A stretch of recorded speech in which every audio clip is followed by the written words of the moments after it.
sahabat priangan, pada kisah berikut ini, Abu Nawas seolah protes terhadap Baginda Raja Harun al-Rasyid karena Baginda memberikan nama anak laki-lakinya yang baru lahir dan baik parasnya dengan nama yang tidak disetujui oleh Abu Nawas, atau dengan nama yang menurut Abu Nawas bukanlah nama yang baik.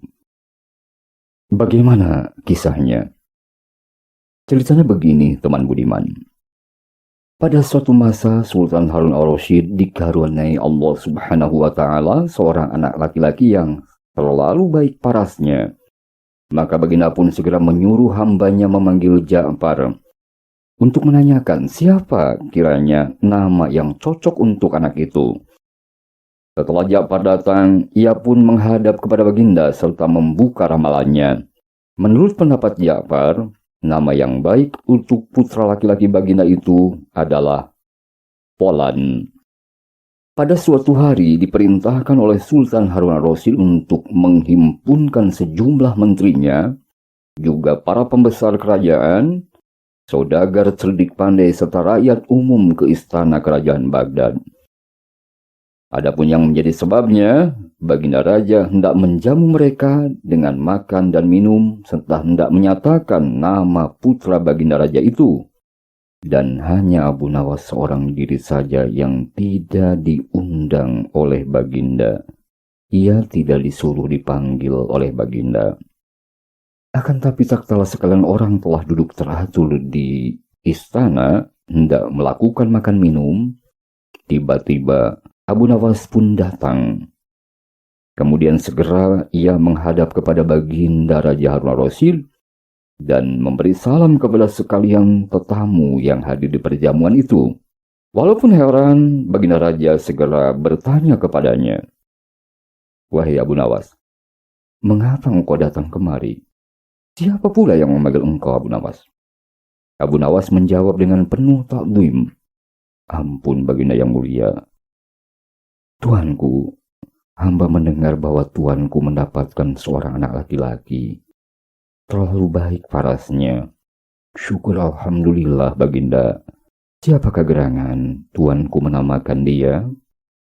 Baginda menjawab, "Abu, anak itu aku namakan si Polan." Abu Nawas segera menjawabnya dengan penuh hormat, "Ampun tuanku. Biasanya orang yang bernama si Polan itu terlalu bodoh. Apakah tidak boleh dirubah lagi namanya, tuanku?" Maka mendengar perkataan Abu Nawas itu, Baginda Raja bersabda sambil memandang kepada Ja'far itu, "Hei Abu Nawas, apakah salahnya jika tidak dirubah? Akan tetapi begini, coba kau tunjukkan buktinya bahwa orang yang bernama si Polan itu adalah orang bodoh. Silakan, kemukakan alasan, buktikan. Jika kau tidak membuktikannya, aku bunuh engkau Abu Nawas." Jawab Abu Nawas dengan tetap tenang dan penuh rasa hormat, "Baiklah Paduka, boleh kiranya hamba tunjukkan. Pertama-tama hamba akan ingatkan Kadi Polan dahulu. Kedua, ya hamba mohon kiranya diberikan uang barang 30 dinar.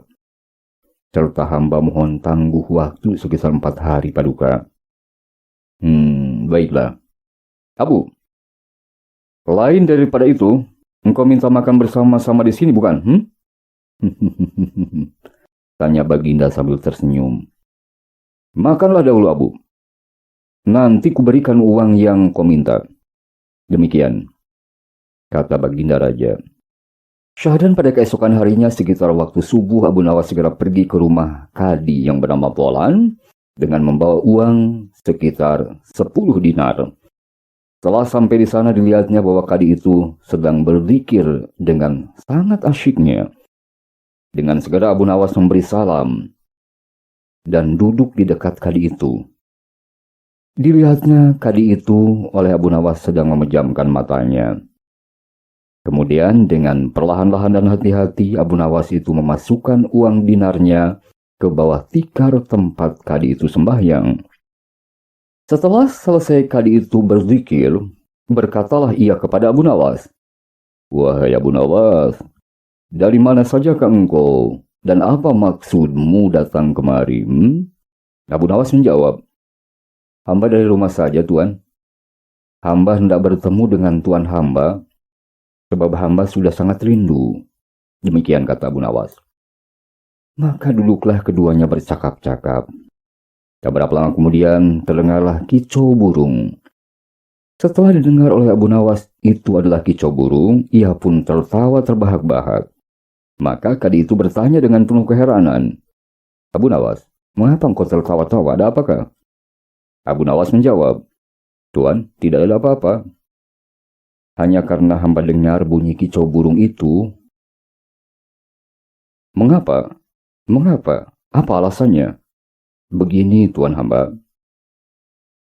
Berdasarkan kicau burung itu, Tuan hamba akan mendapatkan 10 dinar uang di bawah tikar sembahyang Tuan hamba." Dengan segera dilihatnya oleh kadi itu di bawah tikar sembahyangnya. Ternyata betul apa yang dikatakan Abu Nawas. Maka bersukacitalah hatinya. Setelah itu Abu Nawas pun bermohon diri pulang ke rumahnya, dan kadi itu berkata, "Wahai Abu Nawas, sering-sering datang ke sini ya."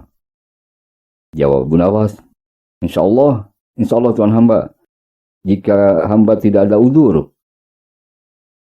Dikisahkan pada keesokan harinya, Abu Nawas datang lagi ke rumah kadi itu.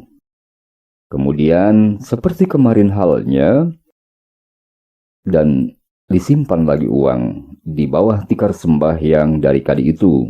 Pada hari yang ketiga pun demikian, sampai uang yang diberikan oleh Baginda Harun al-Rasyid habis diberikan kepada kadi, disimpan di bawah tikar sembahyangnya.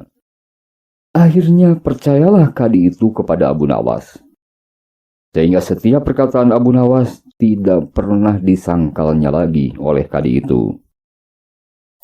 Pada hari yang keempat, Abu Nawas datang lagi ke rumah kadi. Ia duduk dekat kadi itu seperti biasanya. Tak berapa lama kemudian, maka berkicaulah lagi burung yang kemarin di atas bubungan rumah kadi itu. Tetapi Abu Nawas tidak berkata tentang uang hari itu. Abu Nawas malah menangis terseduh-seduh. Oleh karena itu, kadi itu sangat heran dan terkejutlah ia melihat kelakuan Abu Nawas yang berbeda dengan kemarin. Dan ia berkata pada Abu Nawas, "Hei Abu Nawas, apa sebenarnya yang kau tangiskan itu?"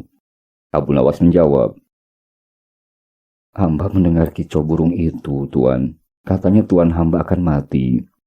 Maka bergetarlah badan kadi itu. Pucat pasti warna mukanya serta seolah-olah dia itu sangat kaget luar biasa. Beberapa lama kemudian ia pun berkata kepada Abu Nawas, "Hei Abu Nawas, bagaimana usahamu?" Abu Nawas menjawab dengan tangkas, "Tuan hamba, supaya jangan sampai cerita burung itu. Dan jikalau Tuan hamba mau menurut kata hamba, dan kicauan burung itu tidak berarti apa-apa untuk Tuan hamba, sebenarnya upayanya mudah saja, Tuan hamba." Kadi itu berkata dengan agak riang, "Oh begitu, Abu. Apa ikhtiarmu?" "Segala ikhtiar dan usahamu, kuturut. Aku akan turut dan tunduk kepada hasil usahamu, Abu Nawas." Abu Nawas menjawab, "Baiklah Tuan hamba. Begini, maukah Tuan hamba seolah-olah bersikap bahwa Tuan hamba itu seperti mati?" Baiklah Abu, baik. Dan kadi itu menyetujui apa yang dikatakan Abu Nawas. Maka gemparlah dan masyhurlah bahwa kadi itu sudah meninggal seperti diceritakan Abu Nawas.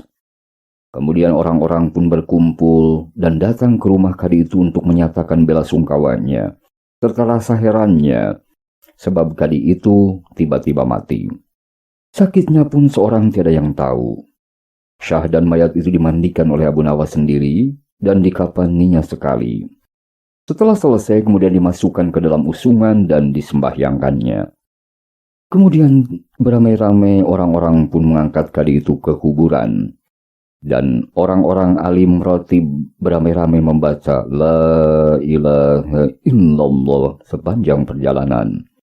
Adapun jalan ke kuburan itu melalui mahligai peranginan raja. Serta didengar pula oleh baginda Raja Harun al-Rasyid suara orang ratib-ratib itu.